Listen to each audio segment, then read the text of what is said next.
Norveç Uygur Yer Vakfı tarafından derlenen Tutsak Entelektüeller listesinde Kaşgar Tokuzak 1. Lisesi'nin müdürü ve edebiyat çevirmeni olan Ahmetcan Cuma'nın adı 70. sırada yer alıyor. Özgür Asya Radyosu tarafından yaklaşık bir yıl süren soruşturma sonucunda Ahmetcan Cuma'nın Çin'in Sözde Mesleki Eğitim Merkezi'nde 2 yıl eğitim aldıktan sonra 14 yıl hapis cezasına çarptırıldığı doğrulandı. Ahmetcan Cuma, Özgür Asya Radyosu Uygur Bölümü Müdür Yardımcısı Mehmetcan Cuma'nın kardeşidir.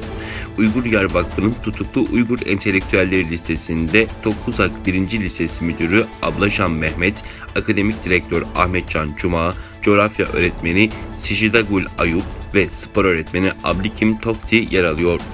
Ahmetcan Cuma'nın meslektaşları arasında özellikle edebi çeviri ve eğitim araştırmaları alanında öne çıktığı öğrenildi. Onun lise okumaları dizisi Ben ve Dünya, Ben ve Tarih, Ben ve Toplum geçtiğimiz yıl İstanbul'da yayınlanmıştı.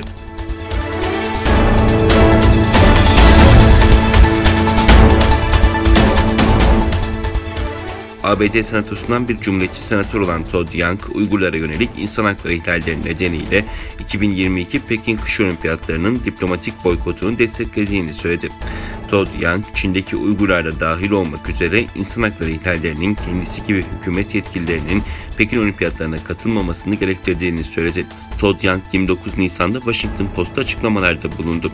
Washington Post'a göre Todd Young, bu Uygur Müslümanları çalışmaya zorlayacak kölelik koşullarını asla kabul etmeyeceğimizin, nefret edeceğimizin ve kınayacağımızın bir işareti. Biz söz konusu cinayetleri ve zorla kürtajları kınıyoruz dedi. Çin'in Uygurlara yönelik soykırımı nedeniyle Pekin Kış Olimpiyatlarını boykot edip etmeme konusu Batı'da tartışmalara yol açtı. Ancak ABD hükümeti konu hakkında henüz nihai bir karar vermedi.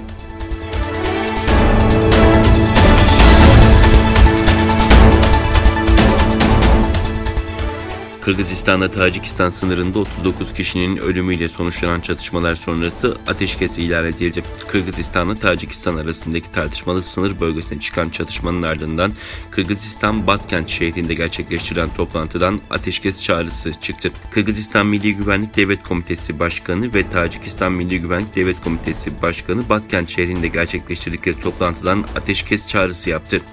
Diğer yandan Kırgızistan ve Tacikistan Cumhurbaşkanları telefonla görüştü. İki lider Mayıs ayının ikinci yarısında Tacikistan'ın başkenti Duşanbe'de görüşmek üzere anlaştı. Her iki ülkenin sınır belirleme heyetleri de Kırgızistan'da bir araya geldi. Tacikistan ve Kırgızistan Dışişleri Bakanları ile ayrı ayrı telefonda görüşen Dışişleri Bakanı Mevlüt Çavuşoğlu, sorunun suhuletle ve barışçıl yöntemlerle çözülmesinin en büyük temenni olduğuna dikkat çekti.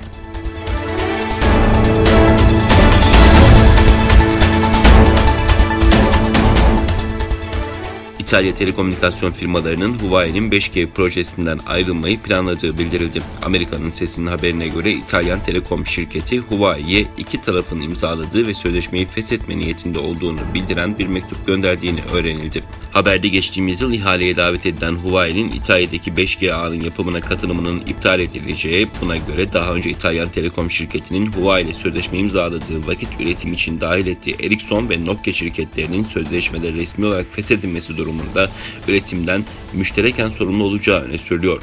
Reuters'a göre İtalyan Telekom şirketi Huawei'nin Avrupa'daki en büyük müşterilerinden biri ve sözleşmenin kaybedilmesi Huawei'ye ağır bir darbe olacak.